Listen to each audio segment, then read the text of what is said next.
야곱은 싸우는 자였습니다. 태중에서부터 그랬죠.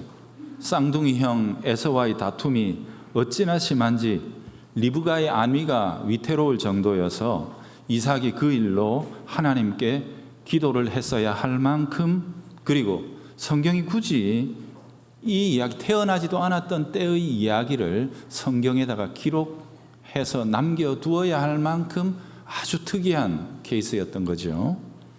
야곱은 지는 자였습니다. 에서에게 밀려 출생하면서부터 일패를 안고 인생을 시작하게 됐죠. 그래서 야곱은 속이는 자가 됩니다. 이름부터가 그렇죠. 남의 뒤꿈치를 잡아 거는 자, 이게 야곱의 이름입니다. 그는 모략꾼이요 기만자였습니다. 속이는 전략으로 형을 속이고 아비를 속여서 이깁니다. 장자권과 축복까지 자신이 가로채지요. 표면적으로 보면 이긴 것입니다. 그러나 에서의 분노와 그 폭력의 광기 앞에서 모든 것은 다 무너지고 맙니다. 빈털터리로 집을 나와 광야로 내몰렸습니다. 그게 77세까지 야곱이 살았던 인생의 결론입니다. 이긴 자 같으나 결국은 지는 자로 마감을 하게 된 것이죠. 광야에서 야곱은 하나님을 만납니다. 새로운 삶의 길과 방향과 목적을 깨닫게 되지요. 하지만 그 이후에 그에게 이어진 삶은 결코 만만치 않았습니다. 오히려 광야보다도 더 차갑고 나쁘고 악했습니다. 라반의 수하에서 무려 20년을, 거의 인생을 탈탈 털리고 말게 되죠. 먼저 14년 동안 죽을 고생을 했더니 결산을 해보니까 남은 것이라고는 2 아내와 2명의 첩과 12명의 자녀들이었습니다. 지독한 가난과 먹여야 할 입들, 식솔들, 이스라엘판 흥부전이라고 제가 그렇게 말씀을 드렸죠. 하여 야곱은 6년을 더 라반의 수하에서 머물기로 선택합니다. 누가 봐도 뻔한 길을 다시금 걸어가야만 하는 처지가 된 겁니다. 넘어설 수 없는 거인, 결코 이길 수 없는 상대와 절대적으로 불리한 조건에서 싸움을 할 수밖에 없는 처지가 이 마지막 6년의 삶이었습니다. 그런데 그 끝자락에 서서 보니까 놀랍게도 야곱은 지는 자 같으나 이기는 자가 되어 있었던 것입니다. 이게 우리가 읽지는 않은, 설교는 안 했지만 창세기 30장 43절에서 이 6년을 결산하면서 내려놓은 결론입니다. 이에 그 사람이 야곱이죠. 매우 번창해서 양떼와 노비와 낙타와 나귀가 많았더라. 자기도 종살이 하는데 노비를 뒀어요. 놀랍죠. 이렇게 됐다는 거예요. 도대체 이 마지막 6년의 삶의 비밀은 무엇일까? 아비 집에서 77년 동안의 투쟁, 라반과의 얽혔던 첫 14년 동안의 삶과 도대체 뭐가 달랐기에 이런 결과를 거둔 것일까?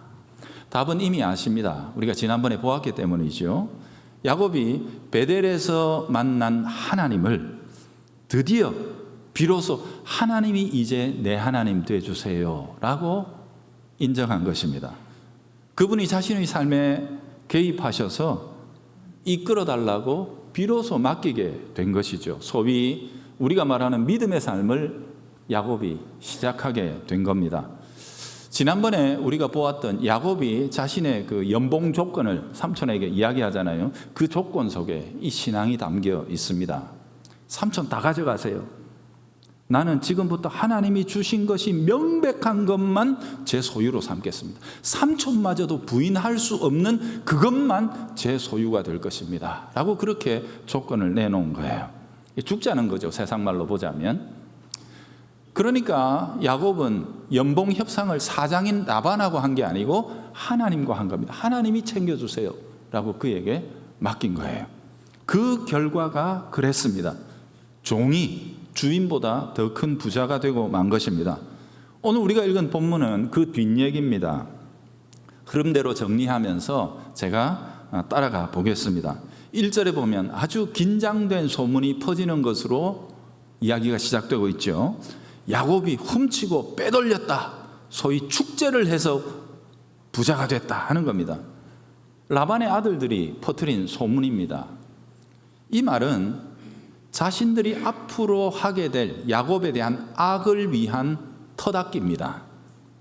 이런 소문을 먼저 퍼뜨려서 오늘날로 치자면 소위 여론전을 벌이는 겁니다. 언론을 장악해가지고 자기들이 원하는 소식들만 전하게 만들어가지고 사람들의 마음을, 판단력을 흐트러뜨려 버린 거죠. 특별히 라반처럼 목축업을 하고 있는 사장단들을 딱 모아가지고 나만이 아니야, 너희도 목자들한테 이렇게 당할 수 있어, 이런 식의 위기감을 조성하는 겁니다. 그래서 그들에게서, 소위 힘센 자들에게서 동의와 지지를 얻어서, 야, 우리 집 경우에 있어서는 내 조카 아니야? 그래도 내가 정의를 위해서 그놈을 손보겠어. 내가 희생할게. 내가 조카인데도 내가 그놈을 치겠어. 그러니 너희들이 나를 밀어줘야 돼. 이제 이렇게 하는 거죠. 일대의 일꾼 목자들 차제에 군기를 잡자, 기강을 바로 세워서 우리들이 정의를 세우자, 이런 명목으로 지금 막 여론전을 벌이고 있는 겁니다. 야곱은 소위 시범 케이스가 된 겁니다. 이게 삼촌이 조카에게 하는 짓입니다. 명백한 거짓이라는 것 여러분 알고 있죠? 야곱이 라반의 소유를 하나라도 빼돌릴 수 없는 구조였습니다. 그럴 틈 요만큼도 주지 않습니다. 치밀한 사람을 넘어서 라반은 악덕 중에 악덕 사장이었습니다. 그렇지 않습니까, 여러분?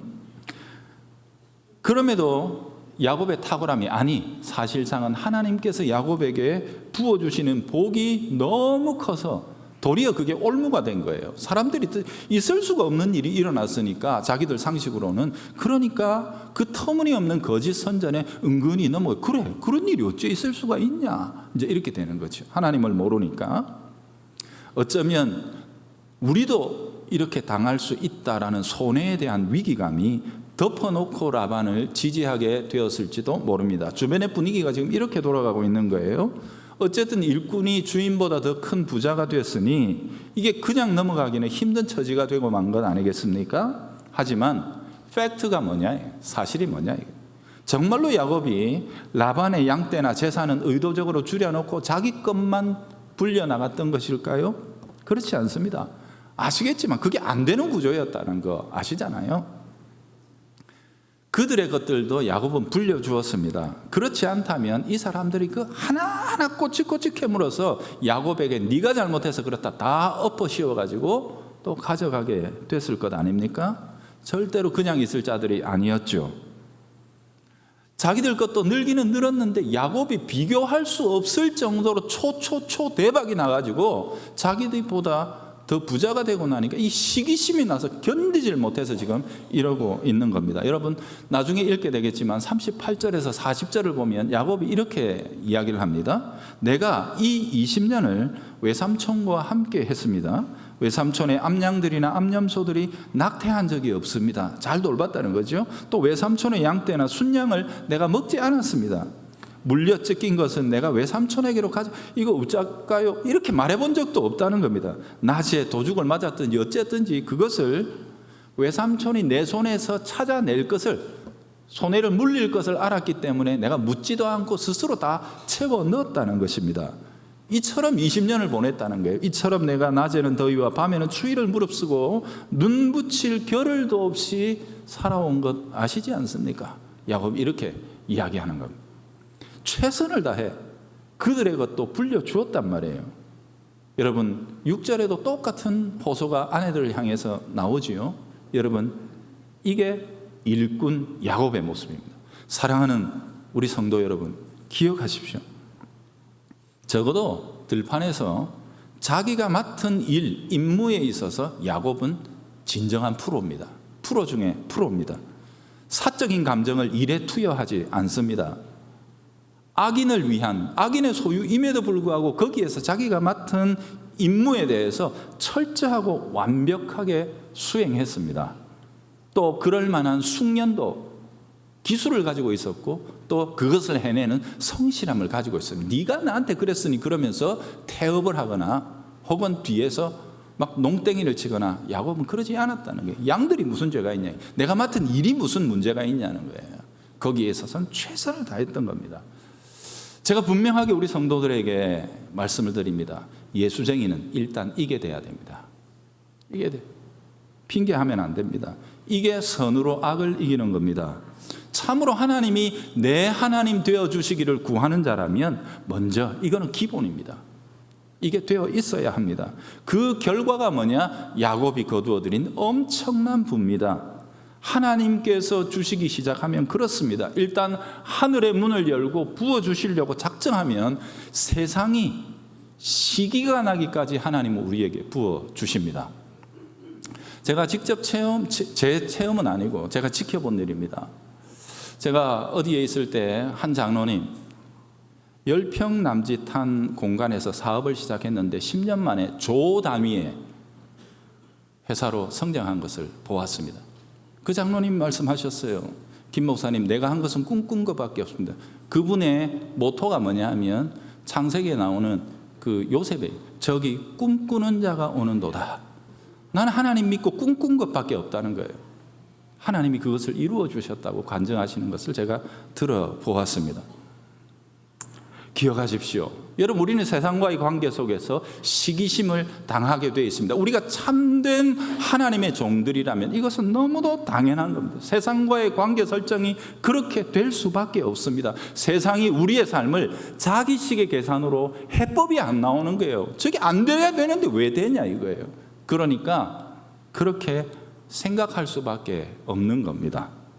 예수님의 삶이 그랬습니다. 빌라도가 예수님을 고소하는 대제사장과 서기관들의 서슬퍼런 눈빛과 얼굴을 보고 내용을 따져보니까 이거는 죄가 아니고 저거가 시기심을 가지고 한 거구만. 그래서 예수님 살려주려고 하는 장면들이 복음서에 나오지 않습니까? 다윗에 대한 사울의 적개심을 우리는 사무엘서에서 얼마나 많이 읽습니까? 다윗의 잘못이 없습니다. 다니엘이 사자굴 속에까지 밀려 들어간 게 뭡니까? 손해를 끼치거나 악을 행한 바가 없습니다. 시기심입니다. 시기심. 하나님이 그에게 자기들이 따라갈 수 없는 복을 주시니까 시기가 나서 그렇게 한 것입니다. 여러분, 그리스도의 사람들은 악으로 흥하지 않습니다. 우리 하나님께서 그러질 않아도 우리에게 세상이 시기나게 할 만큼 복을 주시는 분이라는 사실을 우리는 믿기 때문에 그렇습니다. 그래서 믿는 자는 세상에 대하여 무엇으로 응답해야 된다고요? 기억하십시오. 프로의식입니다. 우리는 우리가 맡은 일에 대해서 프로입니다. 아마추어가 되면 안 됩니다. 아유, 이래가지고 저래가지고. 여러분, 아마추어는 봐줄 수 있습니다. 그러나 프로는 그러면 안 됩니다. 프로는 변명이 없습니다. 내가 맡은 일에 대해서 최고의 숙련도와 성실함으로 열매를 맺어야 합니다. 사장이 약하다고 아니에요. 라반 같은 사람일지라도 그렇게 하라고. 신약에도 똑같은 말이 반복되어 나오고 있지요, 여러분. 여러분, 괜찮습니다. 안 집니다. 하나님은 우리가 이기게 하십니다. 야곱의 말을 보십시오. 7절에서 9절을 보면은 라반이요, 무려 이 6년 동안에 10번이나 연봉을, 계약서를 자기 마음대로 바꿔버립니다. 야곱이 유리하다 싶으면 야 바꿔 이래가지고 다시 고쳐서 도장 찍어. 죽을래?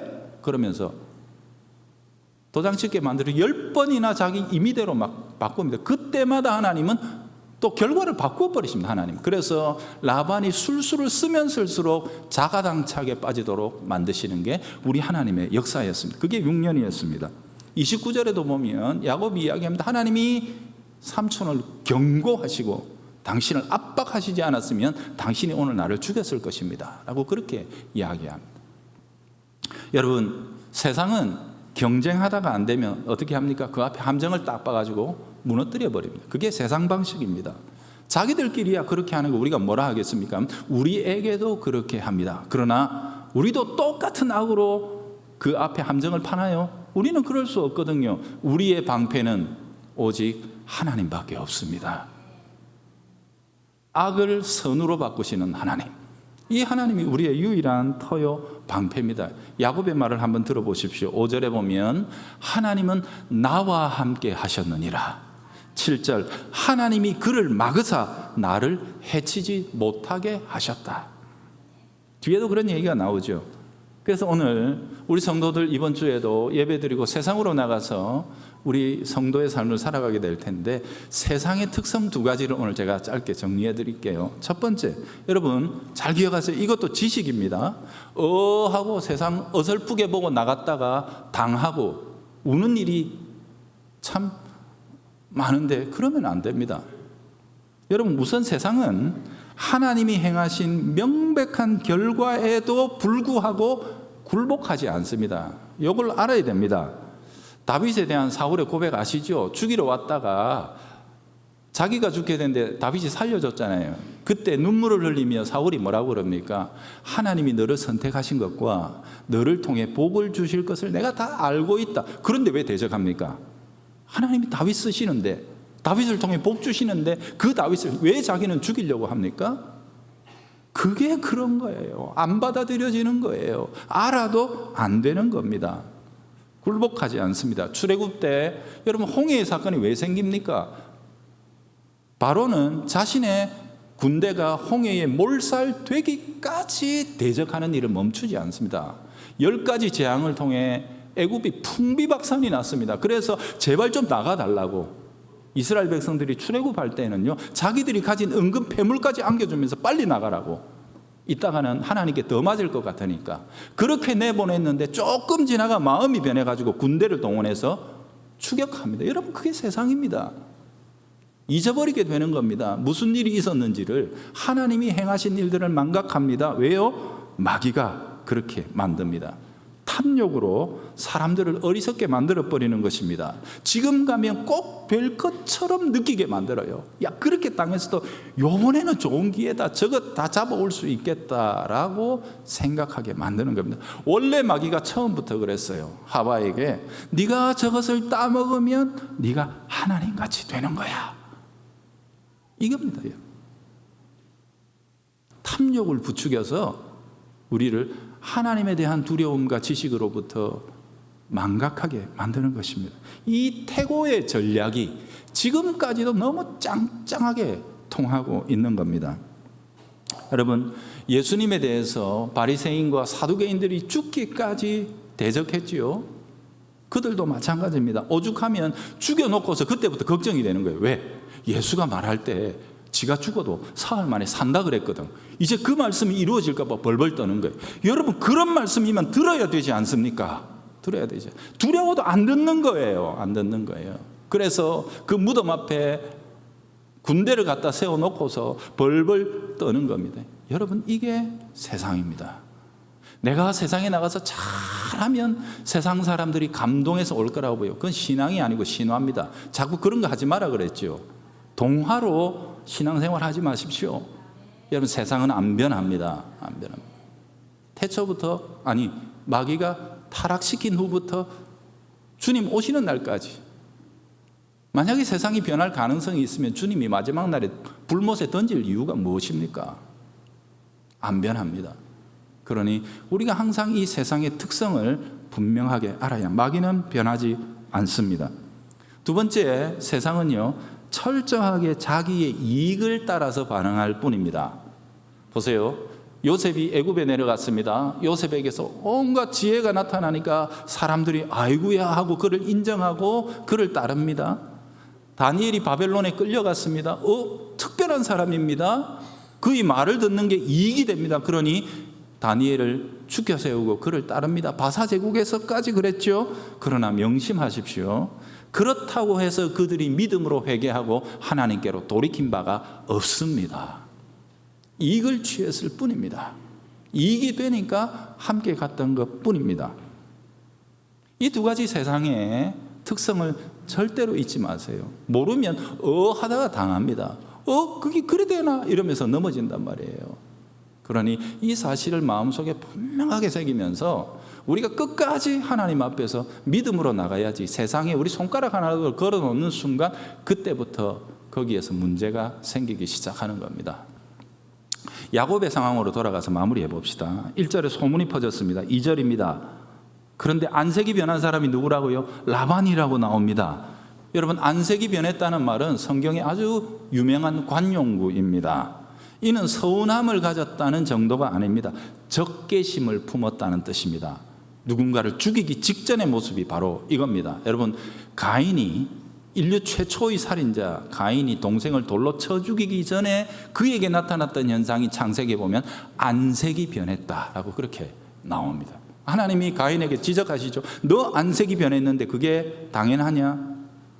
그것은 죄가 너 앞에 웅크리고 있는, 너를 삼키려고 웅크리고 있기 때문에 너에게 나타나는 증상이다. 경고해 주십니다. 여기 웅크리고 있다는 말은 사자가 사냥감을 덮치기 직전에 딱 근육을 곤두세우고 덤비기 직전의 모습을 묘사하고 있는 내용이거든요. 그렇게 됐을 때 우리에게 나타나는 증상이 안색이 변하는 건데 라반이 지금 그렇게 돼 있는 겁니다. 참 염치 없고 악한 사람 아닙니까? 여러분, 이 모든 이야기들을 누구 머리에서 나온 것 같습니까? 그 아까 이야기했던 여론전, 악한 소문, 이 라반입니다. 10중 8구입니다. 아들들은 내가 보니까 조금 떨어져요. 라반에게서 이 모략이 나왔고 아들들은 나가서 그걸 노래로 부른 자입니다. 자기가 작사 작곡해가지고 퍼뜨린 노래에 자기가 제일 흥분합니다. 왜?